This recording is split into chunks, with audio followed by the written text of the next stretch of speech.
আসসালামু আলাইকুম। আমি সিলেট থেকে বলছি। বাংলাদেশি ব্লগার তাসমাস ব্লগে আপনাদের সবাইকে স্বাগত।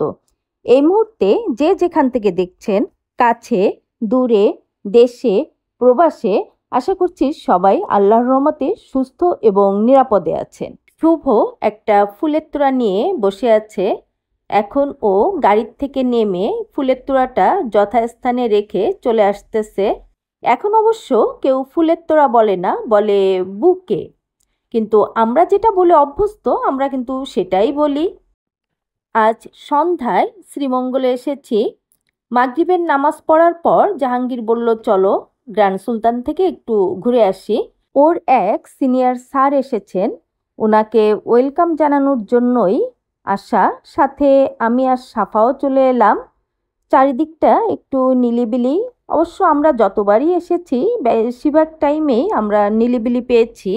জাহাঙ্গীরকে বললাম, তুমি তোমার কাজ করো, আমি আর সাফা একটু ঘোরাঘুরি করি। অবশ্য নতুন করে দেখার কিছু নেই, কিন্তু যেহেতু রাত্রে এসেছি, রাত্রে আসলে কিন্তু আলো আঁধারের খেলাটা খুব ভালো দেখা যায়। আর সবচেয়ে বেশি ভালো লাগে তখন সুইমিং পুলের পানিটা দেখতে। আমাদের কিন্তু হুট করেই চলে আসা, কোনো প্ল্যান কিংবা প্রোগ্রাম করে আসা না। আগে অবশ্য সব কিছুই প্ল্যান প্রোগ্রাম করেই করতাম, কিন্তু দেখা যাচ্ছে গত 1 বছরের মতো সময় হবে কোনো কিছু প্ল্যান করা হয় না। ওই যখন যেরকম পরিস্থিতি হয় ঠিক সেভাবেই কাজ করা হয়। পানি দেখে সাঁতার কাটতে ইচ্ছা করছিল, কিন্তু যেহেতু হুট করে এসেছি, কাপড় নিয়ে আসা হয়নি, যার কারণে ওই আশাটার উপর একেবারে মাটি চাপা দিয়ে দিলাম। একটু আগে আপনাদের বলেছিলাম না, আলো আঁধারের খেলা দেখেন কি অদ্ভুত লাগতেছে দেখতে। আমি কিন্তু এইসব জিনিসগুলো খুবই উপভোগ করি। জানি না আপনাদের কার কাছে কেমন মনে হয়। আমি উপর থেকে দেখে নিচে নেমে এলাম। উপরে দাঁড়িয়ে দেখতে এত ভালো লাগছিল কি বলবো। দূরে একদম ঘন চা বাগান পাহাড়ের উপর, আর তার ফাঁকে ফাঁকে একটু একটু লাইট দেখা যাচ্ছে। নিচেও খুব সুন্দর লাগছে, কিন্তু উপরের সৌন্দর্যটা আরও বেশি মনোমুগ্ধকর। আমাকে গাছপালা, বৃষ্টি, ধোঁয়া, আলো, অন্ধকার খুব আকৃষ্ট করে। সাথে শিশির কণা তো আছেই। এগুলো কিন্তু নতুন নয়।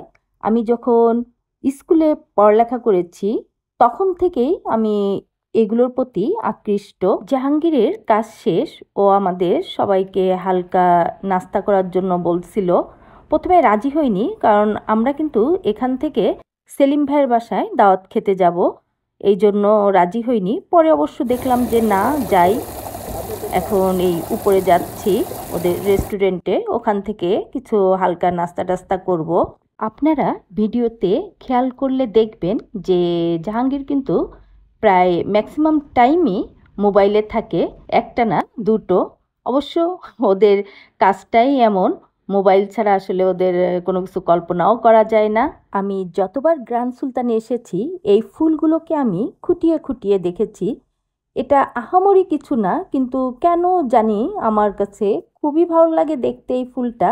কি খাওয়া যায় সেটারই ডিসিশন চলতেছে, কারণ একটু হালকা পাতলা তো খেতে হবে, ভারী খাবার খাওয়া যাবে না, যেহেতু এরপরে আমরা দাওয়াত খেতে যাব। তবে এখানের খাবার কার কেমন লাগে জানি না, আমরা যতবারই এসেছি আলহামদুলিল্লাহ বেশ ভালোই লেগেছে। আমরা অবশ্য আমাদের পছন্দের কথা বলে দিই, যেমন এই ড্রিঙ্কসটা, এটা লেমন এবং মিন্টের। বলেছিলাম যে লেমনটা স্ট্রং থাকবে, কিন্তু মিন্টটা একটু টাচ দিয়ে দেবেন। ওনারা ঠিকই সেরকম দিয়েছে। আপনি যখন ড্রিঙ্কসটা নিচ্ছেন বোঝা যাচ্ছে এটার ভিতর হালকা পুদিনা পাতা দেওয়া আছে। আর তারপর ক্যাশিউ নাট সালাদ এবং নুডলস নিয়েছিলাম।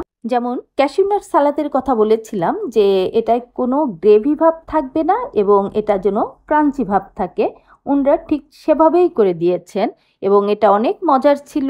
আমরা সবাই মজা করে খেলেও সাফা কিন্তু এটা খেতে পারেনি, কারণ ওর বাদামে অ্যালার্জি আছে, এই জন্য ও এটা অ্যাভয়েড করে। ও অবশ্য একটা চিজ কেক নিয়েছিল, কিন্তু বলল যে টেস্টটা ভালো ছিল না। এই তো আমরা খাওয়া দাওয়া শেষ করে নিচে নেমে যাচ্ছি।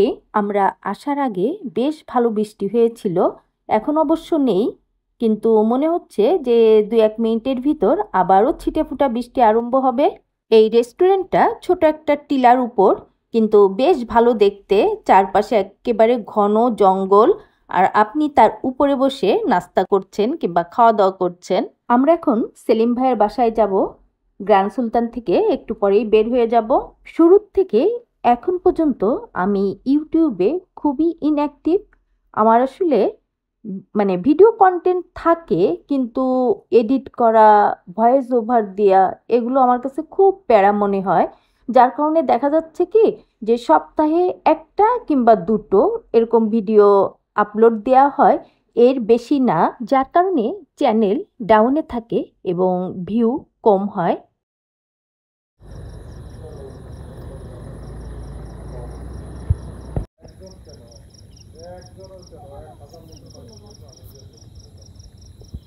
ইউটিউবে ঢুকে যেটা বুঝেছি সেটা হলো, আপনি ইউটিউবকে যত প্যাম্পারিং করবেন, সেও আপনাকে অতটা প্যাম্পারিং করবে, মানে গিভ অ্যান্ড টেকের মতো। আমরা সেলিম ভাইয়ের বাসায় চলে এসেছি। সেলিম ভাই হচ্ছে জেরিন টি গার্ডেনের হর্তাকর্তা। ভাই কিন্তু চিটাগংয়ের লোক। চিটাগংয়ের লোকের সম্পর্কে শুনেছিলাম ওনারা খুব মানুষকে খাওয়াতে পছন্দ করেন। আসলেই সত্যি কথা, সেলিম ভাই ঠিক তেমনই। এই যে ভাবি কিন্তু নেই, কারণ ভাইয়ের বড় মেয়ে ঢাকায় পড়ালেখা করে, ভাবি ওখানেই থাকে। মাঝে মধ্যে আবার এই শ্রীমঙ্গলে আসেন। আর শ্রীমঙ্গলে ভাই ওনার ছেলেকে নিয়ে থাকেন, দুইজন দুই জায়গায়। কিন্তু ভাই কিন্তু কখনোই দাওয়াত খাওয়াতে পিছপা হন না। ইভেন জাহাঙ্গীর যখন একা থাকে তখনও কিন্তু ভাই প্রায় ওকে ডেকে নিয়ে যায় খাওয়ার জন্য। ভাই খুবই অতিথিপরায়ণ। ভাইয়ের বাসায় একবার যিনি খেয়ে গিয়েছেন, দ্বিতীয়বার যদি উনি শ্রীমঙ্গলে আসেন তাহলে শিওর সেলিম ভাইয়ের বাসায় আসবেন। সেটা যেই হোক না কেন, ভাইয়ের সঙ্গে অনেক বেশ ভালো ভালো লোকেরই সম্পর্ক আছে। জাস্ট খাওয়া দাওয়ার থেকেই এই ভালো লাগাটা শুরু। ইউটিউব নিয়ে আমি যেটা বলতেছিলাম, আসলে আমি কোনো গোল নিয়ে ইউটিউবে ঢুকিনি। বড় মেয়ে অনেক দিন ধরেই বলতেছিল যে আম্মু, আমরা তো বিভিন্ন জায়গায় যাই, তুমি ভিডিও করো, 2-1টা ফেসবুকে দাও, তাহলে তুমি ওইগুলা সুন্দর করে একটু পরিমাণে বেশি করে তুমি ইউটিউবের একটা চ্যানেলে দিতে পারো। সেই থেকেই আসলে ঢোকা আমার। তবে আমি বললাম না, আমি খুব অলস। আর ইদানিং এমন অবস্থা হয়েছে শরীরের যে প্রেশারের ওষুধ খেয়েও প্রেশার কমে না। আর যেটা সবচেয়ে বেশি প্রবলেম করে সেটা হচ্ছে ভার্টিগো। যার কারণে ভার্টিগোটা হওয়ার কারণেই আমি আসলে স্থিরভাবে কোনো কাজ করতে পারি না। বেশ থেমে থেমে কাজ করতে হয়। দেখা যাচ্ছে গত 8 মাস আগেও আমি ছিলাম, আর এখন সেই আমির ভিতর অনেক পার্থক্য। যে আমি মেহমান এলে 8 থেকে 10টা আইটেম ইজিলি রান্না করে ফেলতে পারতাম, এখন মা মেয়ে দুইজনের জন্য একটা আইটেমই রান্না করতে কষ্ট হয়ে যায়। ইতিমধ্যে খাবার আয়োজন শুরু হয়ে গিয়েছে। ভাইয়ের 2জন বাবুর্চি আছে, ওরা বেশ পুরানো। আর এই যে সবজি মাছ এগুলো সবই লোকাল, যার কারণে খাবারটা অনেক মজার হয়। আর এইটা হচ্ছে আদা লেবু। একটু আগে যে লেবু দেখেছেন এটাও ভাইয়ের গাছের। এটা বেশ মজা, এমনিই খাওয়া যায় ওটা। এই লেবুটা সিলেটেই হয়।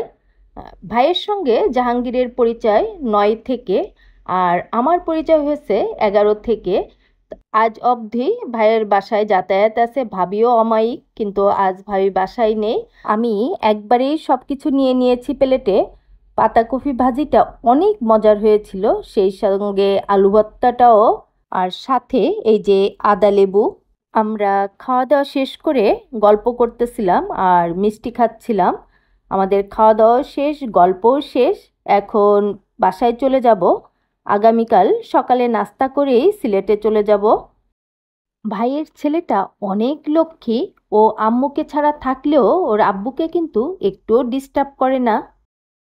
এই বাংলোটা কম হলেও 1.5 থেকে 200 ফুট উঁচু সমতল থেকে, এবং পুরা রাস্তাই কিন্তু ঘুটঘুটে অন্ধকার। অথচ এইখানকার মানুষরা খুব সুন্দরভাবেই রাত্রের অন্ধকারে এই যে বসে আছে বাম সাইডে 2জন।